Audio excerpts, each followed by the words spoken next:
Fail early, fail often, fail forward. It's always a little bit frustrating to me when people have a negative relationship with failure. Failure is a massive part of being able to be successful. You have to get comfortable with failure. You have to actually seek failure. Failure is where all of the lessons are. When you go to the gym and you work out, you're actually seeking failure. You want to take your muscles to the point where you get to failure, because that's where the adaptation is. That's where growth is. Successful people fail a lot. They fail a whole lot more than they succeed, but they extract the lessons from the failure, and they use that, the energy, and they use the wisdom to come around to the next phase of success. You gotta take a shot. You have to live at the edge of your capabilities. You gotta live where you're almost certain you're gonna fail. That's the reason for practice. Practice is controlled failure. You're getting to your limit, getting to your limit, getting to your limit. You can't lift that, you can't do that, until you get to the point that all of a sudden your body makes the adjustment, and then you can do it. Failure actually helps you to recognize the areas where you need to evolve. So fail early, fail often, fail forward. Aristotle said you are what you repeatedly do. Therefore, excellence ought to be a habit, not an act. Don't ever forget that. George Washington Carver said, when common people do common things in uncommon ways, they command the attention of the world. I just described your grandmother. I know you're tough. I know you're seaworthy, but always remember to be kind. Always. Don't ever forget that. Ego is the anesthesia that deadens the pain of stupidity. Pride is the burden of a foolish person. You'll never be a great shipmate. You'll never be a great executive. You'll never be a great teammate if it's all about you. You'll never be a great supervisor or council person if it's all about you. You'll never be a great staff member if it's all about you. Rather, make sure that servant's towel is always big. On President Cropper's bookshelf, in his bookshelf, he has every book from Plato's Republic to Lessons in Leadership by Coach Wooden. John Wooden coached basketball at UCLA for a living, but his calling was to impact people. And with all those national championships, guess what he was found doing in the middle of the week? Going into the cupboard, grabbing a broom, and sweeping his own gym floor. You want to make an impact? Find your broom. Every day of your life, you find your broom. You grow your influence that way. That way you're attracting people so that you can impact them. Final lesson. Son, if you're gonna do a job, do it right. As Navy SEALs, one of our jobs is to conduct underwater attacks against enemy shipping. We practice this technique extensively during training.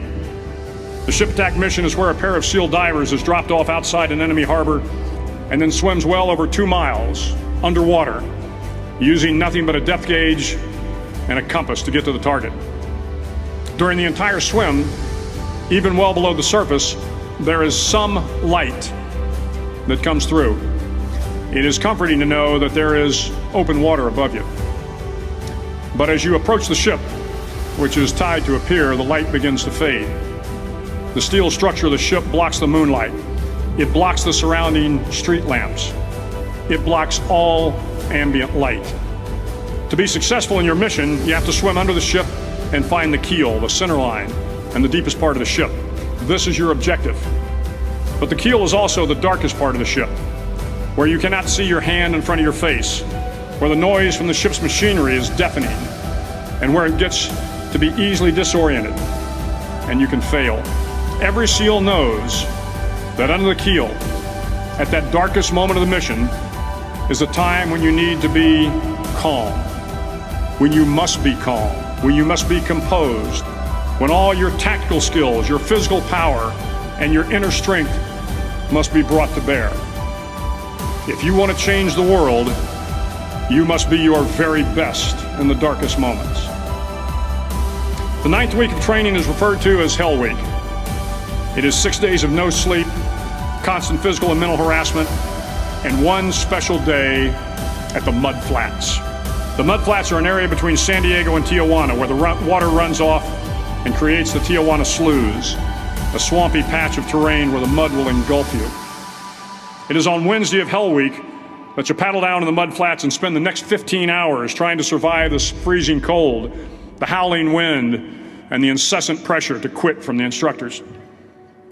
As the sun began to set that Wednesday evening, my training class, having committed some egregious infraction of the rules, was ordered into the mud. The mud consumed each man till there was nothing visible but our heads. The instructors told us we could leave the mud if only 5 men would quit. Only 5 men, just 5 men, and we could get out of the oppressive cold. Looking around the mud flat, it was apparent that some students were about to give up. It was still over 8 hours till the sun came up. 8 more hours of bone-chilling cold. The chattering teeth and the shivering moans of the trainees were so loud, it was hard to hear anything. And then one voice began to echo through the night. One voice raised in song. The song was terribly out of tune, but sung with great enthusiasm. One voice became 2, and 2 became 3, and before long, everyone in the class was singing. The instructors threatened us with more time in the mud if we kept up the singing, but the singing persisted. And somehow the mud seemed a little warmer, and the wind a little tamer, and the dawn not so far away. If I have learned anything in my time traveling the world, it is the power of hope. The power of one person, a Washington, a Lincoln, King, Mandela, and even a young girl from Pakistan, Malala. One person can change the world by giving people hope. So if you want to change the world, start singing when you're up to your neck in mud. Finally, in SEAL training, there's a bell. A brass bell that hangs in the center of the compound for all the students to see. All you have to do to quit is ring the bell. Ring the bell, and you no longer have to wake up at 5 o'clock. Ring the bell, and you no longer have to be in the freezing cold swims. Ring the bell, and you no longer have to do the runs, the obstacle course, the PT, and you no longer have to endure the hardships of training. All you have to do is ring the bell to get out. If you want to change the world, don't ever, ever ring the bell.